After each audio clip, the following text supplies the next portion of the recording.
నమస్తే, welcome to 99 TV. Prakasam barrage కూల్చేయడానికి భారీ కుట్ర జరిగిందని అంటున్నాయి ప్రభుత్వ వర్గాలు. మరి జరిగినప్పుడు 3 రోజుల పాటు ఏం చేస్తున్నారు? ఎందుకు మీనమేషాలు లెక్కిస్తున్నారు?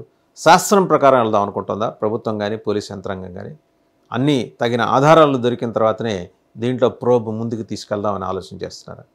తలసల రఘురాం మేనల్లుడు, మాజీ అడ్వైజర్, జగన్మోహన్ రెడ్డి గారి ప్రభుత్వంలో అడ్వైజర్. ఆయన మేనల్లుడు నందిగం సురేష్ కుటుంబ సభ్యులు, బంధువులు, అలాగే ఇంకొక ఇతరత్ర 2-3 వైసీపీ నాయకులు. సో వీళ్ళందరూ కలిసి కుట్ర పన్ని ప్రకాశం బ్యారేజీ దగ్గర ఈ బోట్లను వదిలేశారు. ఆ బోట్లకి వైసీపీ రంగులు ఉండటమే దీనికి ప్రధాన కారణం అని చెప్పేసి ప్రాథమికంగా ఒక అవగాహనకు వచ్చారు. సో ఇప్పుడు వీళ్ళు కూడా పారిపోయారట. అంటే సురేష్ అలాగో అరెస్ట్ అయ్యి లోపల ఉన్నారు, మిగిలిన వాళ్ళందరూ పారిపోయారు, అజ్ఞాతంలో ఉన్నారు. ఈ కుట్ర కోణాన్ని అధికార కూటమి ఎలా ఎక్స్పోజ్ చేస్తుంది? జనసేన కాదు, ఓన్లీ తెలుగుదేశం, బీజేపీ మాత్రమే ఎలా ఎక్స్పోజ్ చేస్తున్నాయంటే, ఇది భారీ ఎత్తున పథక రచన చేశారు. ప్రకాశం బ్యారేజ్ని కూల్చేస్తే కనుక వరద పోటెత్తి హంసల దీవి దాకా, అక్కడి నుంచి కింద హంసల దీవి దాకా, అవనిగడ్డ దాటి హంసల దీవి దాకా మొత్తం ఊళ్ళ మీదకి ఎగబడేది, తెగబడేది కృష్ణమ్మ. సో కొన్ని వేల మంది ప్రాణాలు కోల్పోయేవారనే పద్ధతిలో సోషల్ మీడియాలో పోర్ట్రే చేసుకుంటూ వస్తున్నారు. ఇది ఎలా ఉందంటే, జగన్మోహన్ రెడ్డి గారు అవగాహన రాహిత్యంతో బుడమేరు గేట్లు ఎత్తేయటం వల్లే ఇదంతా, ఈ ఉత్పాతం అంతా జరిగింది. ఆ ఎత్తేసిన దానికి కారణం ఏంటంటే, మన చంద్రబాబు నాయుడు గారి నివాసం ముంపునికి గురి కాకుండా చూడటం కోసం ఎత్తేసారు. ఎక్కడ బుడమేరు, ఎక్కడ చంద్రబాబు గారి ఇల్లు? అది ఊరికి అటుపక్క ఉంది, ఇదేమో ఊరికి ఇటుపక్క ఉంది. ఏ రకంగానూ కనెక్టివిటీ లేని అంశాన్ని ఆయన ఎలా తెర మీదకి తీసుకొచ్చారు? ఇప్పుడు కూడా ప్రభుత్వం లేదా ప్రభుత్వంలో ఉన్న కొందరు పెద్దలు లేదా ఈ కూటమి భాగస్వామ్య పక్షాలని, జనసేన మినహా 2 పార్టీలు మాట్లాడుతుంది. అది ఖచ్చితంగా అక్కడికి వచ్చి ఆ బోట్లు చాలా బలంగా ఒక్కొక్కటి 30 to 40 tons బరువు ఉంటాయి. వచ్చి గుద్దుకోవటం అనేది అది డ్యామేజ్ చేస్తాయి, అందులో డౌట్ ఏం లేదు. ఒకటి. రెండోది, పనిగట్టుకొని నందిగం సురేష్, తలసిల రఘురాము, లేకపోతే దేవినేని అవినాష్, ఇంకా మనకి ఎవరు దోస్తే వాళ్ళు, వీళ్ళందరూ కలిసి ఆ బోట్లని అక్కడి నుంచో రిమోట్ కంట్రోల్లో ఆపరేట్ చేసి ఇటు తోలేశారు. ఏమంటే, నేషనల్ డ్యామ్ సేఫ్టీ అథారిటీ అని ఒకటి ఉంటుంది. దానికి ఒక యాక్ట్ కూడా ఉంది, 2021లో చేశారు. దాని కింద చూస్తే ఒకవేళ ఇలాంటిదే జరిగితే వీళ్ళకి లైఫ్ టైం ఇంప్రిజన్మెంట్ ఉంటుంది. దాంతోపాటు ఇంకా తీవ్రమైన శిక్షలు, అలాగే పనిష్మెంట్లు చాలా భారీ ఎత్తున ఉంటాయి. ఇది ఎవరు వేరే చెప్పాల్సిన అవసరం లేదు. మరి అలాంటిది ఇది వీళ్ళు కుట్ర పన్ని, అంటే నందిగం సురేష్కి ఇంత కుట్ర పన్ని అంతటి ఆలోచన, అలాగే అలాంటి మేధోశక్తి ఉందా? మనం చెక్ చేసుకోవాలి. తలసిల రఘురాం సాత్వికుడు, బేసిక్గా ఆయన పర్సనాలిటీ. దేవినేని అవినాష్ ఏదో టీడీపీ ఆఫీస్ మీద దాడి కేసులో సుప్రీంకోర్టుకు వెళ్ళి బెయిల్ ఎట్ట తెచ్చుకోవాలో ఆయన తంటాలు ఆయన పడుతున్నాడు. ఇప్పుడు వీళ్ళు ముగ్గురు కలిసి, ఆల్రెడీ నందిగం సురేష్ లోపల ఉన్నాడు కానీ కదా అని ఆయన బంధువులు ఎవరో వచ్చి ఈ బోట్లన్నింటినీ కృష్ణానదిలో వదిలేశారు. దీనికి ఒక లాజిక్ ఉండాలి కదా అనే మాట సోషల్ మీడియాలో కౌంటర్గా మొదలైంది. ఇది ఎలాంటి తీవ్రమైన వ్యవహారం అంటే, మనం జాగ్రత్తగా గమనిస్తే ట్విన్ టవర్స్ని కూల్చేశాడు అమెరికాలో. విమానాలు వేసుకొని వచ్చి ఒసామా బిన్ లాడెన్ అనే ఒక భీకరమైన ఉగ్రవాది. ఆయన చేసిన విధ్వంసం తాలూకు రిపర్కషన్స్ ఎలా ఉంటాయో, ఒకవేళ ఈ బ్యారేజ్ కూల్చేస్తే వచ్చే రిపర్కషన్స్ కూడా అలాగే ఉంటాయి. ఆయన కోసం ఎలా వేటాడారో, ప్రపంచ దేశాలను ఎలా వేటాడాయో వీళ్ళ కోసం కూడా దేశం మొత్తం వెంటాడతారు. ఇంత అవగాహన రాహిత్యంతో వాళ్ళు కుట్రకి పాల్పడి ఉంటారా? నిజంగా బ్యారేజ్ని కూల్చేసి ఈ నెపం అంతా చంద్రబాబు గారి మీద వేసి వాళ్ళ కక్ష తీర్చుకోవాలని వైసీపీ కుట్ర పన్నిందా? వైసీపీకి పొద్దున్న లేస్తే సాయంత్రం దాకా కడుపులో కారపొడి వేసుకొని తిరగడం ఒక్కటేనా వాళ్ళ ముందరున్న సవాలు? So these are all the questions అండి. తమాషా ఏంటంటే, అవగాహన రాహిత్యంతో జగన్మోహన్ రెడ్డి గారు మాడతారు, అదే రకమైన అవగాహన రాహిత్యానికి కొంత పాండిత్యాన్ని జోడించి ఇటు కూటమిలోని పార్టీలు తెలుగుదేశం, బీజేపీ మాట్లాడుతున్నాయి.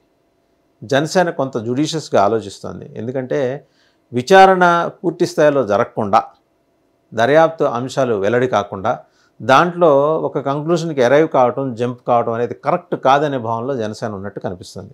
మంచిదే, వెల్కమింగ్ ఈ ఆస్పెక్ట్ అది జనసేన వైపు నుంచి. బట్ నిజంగా కుట్ర జరిగి ఉంటే, ఒకవేళ వాళ్ళు భావిస్తున్నట్టు, మరి దీన్ని చాలా తీవ్రంగా పరిగణించాలి కదా. ఏదో సోసోగా దర్యాప్తు చేయడానికి పక్కనే ఉన్న కృష్ణలంక పోలీస్ స్టేషన్లో ఎవరో రిపోర్ట్ ఇస్తే దానికి ఒక 4 కానిస్టేబుల్స్ వెళ్ళి అక్కడ వెళ్ళి ఆ బోట్లను అవి చూసేసి అబ్బాయి ఇది ఖచ్చితంగా మనం మాత్రం డీల్ చేయాల్సిన వ్యవహారం కాదు, ఇది సిఐడికి అప్పగించటమో లేకపోతే కేంద్ర నిఘా సంస్థలకు అప్పచెప్పడమో చేయాలి, అప్పుడు కానీ అసలు నిందితులు బయటికి రారు అని. ఇదేమన్నా మీనమేషాలతోటి వ్యవహరించే వ్యవహారమా? దాన్ని అలా డీల్ చేసే వ్యవహారమా? మీనమేషాలు లెక్కిస్తారు ఇట్లాంటి క్రమంలో. ఓ పక్క ఈ సాగునీటి రంగ నిపుణులు అలాగే ఈ డ్యామ్ సేఫ్టీ అఫీషియల్స్ వాళ్ళందరూ కూడా ఎగ్జామిన్ చేశారు. డ్యామ్ కట్టిన తర్వాత 25 ఏళ్ళు మాత్రమే ఉపయోగపడే సూయిజ్ గేట్లు 45 ఏళ్ళ వరకు కూడా ఎటువంటి రిపేర్కి నోచుకోలేదు. సూయిజ్ గేట్లు అంటే చాలా కిందకు ఉంటాయి. అంటే మనం ఎలా చెప్పాలంటే ఈవెన్ బ్యాక్ వాటర్స్ని నిలువరించేంత వరకు ఉంటాయి. ఇవాళ ఎత్తాల్సి వస్తే అది కూడా ఎత్తాలంటే ఆ బ్యాక్ వాటర్స్కి సంబంధించి ఉండే ఆ సూయిజ్ గేట్లని కనెక్ట్ చేసే గొలుసులు ఉంటాయి. ఆ గొలుసులు లేవంట. మరి ఒక 20 ఏళ్ళ నుంచి ఎవరున్నారు అధికారంలో?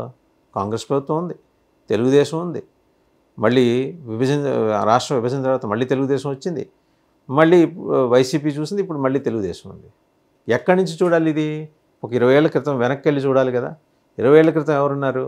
కాంగ్రెస్ వాళ్ళు ఉన్నారు, తెలుగుదేశం, మళ్ళీ కాంగ్రెస్, మళ్ళీ తెలుగుదేశం, వైసీపీ, ఇప్పుడు మళ్ళీ తెలుగుదేశం కూటమి.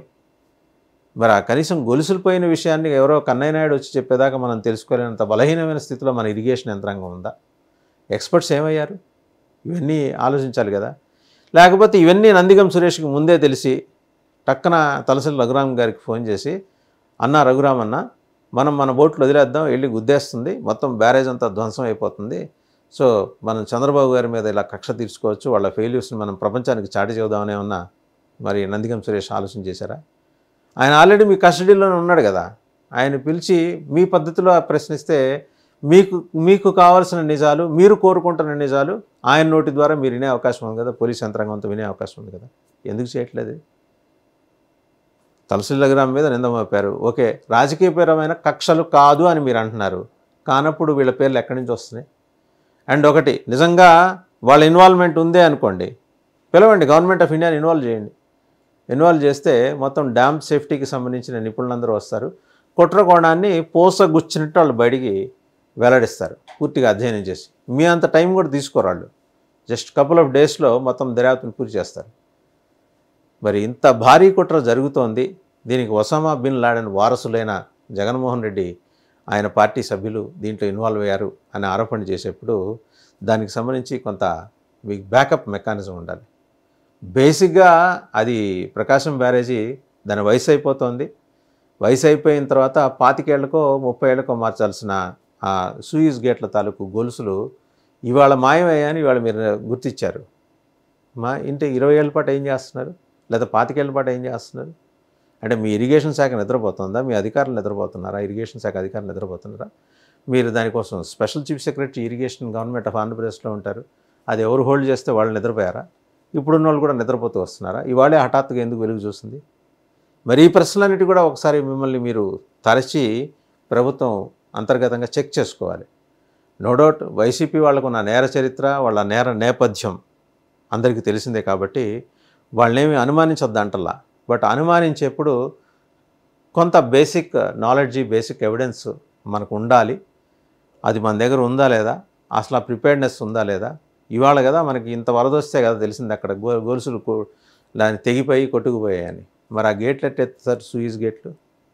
దానికి ఈరోజు ఉన్న పరిస్థితుల్లో దానికి రిపేర్ కూడా చేయలేమని చెప్పేసి ఎక్స్పర్ట్స్ చెప్తున్నారు. మరి దీనికి బాధ్యత ఎవరు వహిస్తారు? అప్పటి నుంచి పనిచేసిన ముఖ్యమంత్రులు, దివంగత ముఖ్యమంత్రులు సహా వాళ్ళందరికీ సమన్లు పంపిస్తారా? జగన్మోహన్ రెడ్డికి ఎలాగో సమన్లు పంపించవచ్చు, ఆయన కూతవేడి దూరంలో ఉన్నాడు, ఆయన తాడేపల్లి ప్యాలెస్లో ఉన్నాడు, లేదంటే బెంగళూరు యలహంక ప్యాలెస్కైనా నోటీసులు పంపించవచ్చు.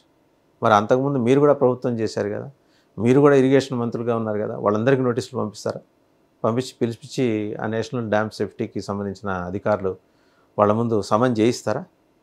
ఈ ప్రశ్నలకు మీ దగ్గర సమాధానాలు ఉన్నాయా? జనాలకి వాస్తవాలు తెలియజెప్పండి, ఒత్తినే ఫ్రైటన్ చేయటం కాదు. ఒసామా బిన్ లాడెన్ వచ్చాడు, ఆయన మనవాళ్ళు వచ్చారు, వాళ్ళు వైసీపీ వాళ్ళు కలిసి కుట్ర పన్నారు, ఆ బ్యారేజ్ని గుద్దేశారు బోట్లు వేసుకొని. ఇదంతా ఏంటంటే ఏ బాహుబలి సినిమా డైరెక్టర్ రాజమౌళికి లేకపోతే బోయపాటి సీన్కో ఇస్తే వాళ్ళు మంచి కథ తోటి, మంచి పిక్చరైజేషన్ తోటి మంచి హిట్ సినిమా తీస్తారు. బట్ ఇది సినిమా కాదు, వాస్తవం జీవితం, లక్షలాది మంది ప్రజల జీవితాలకు సంబంధించింది.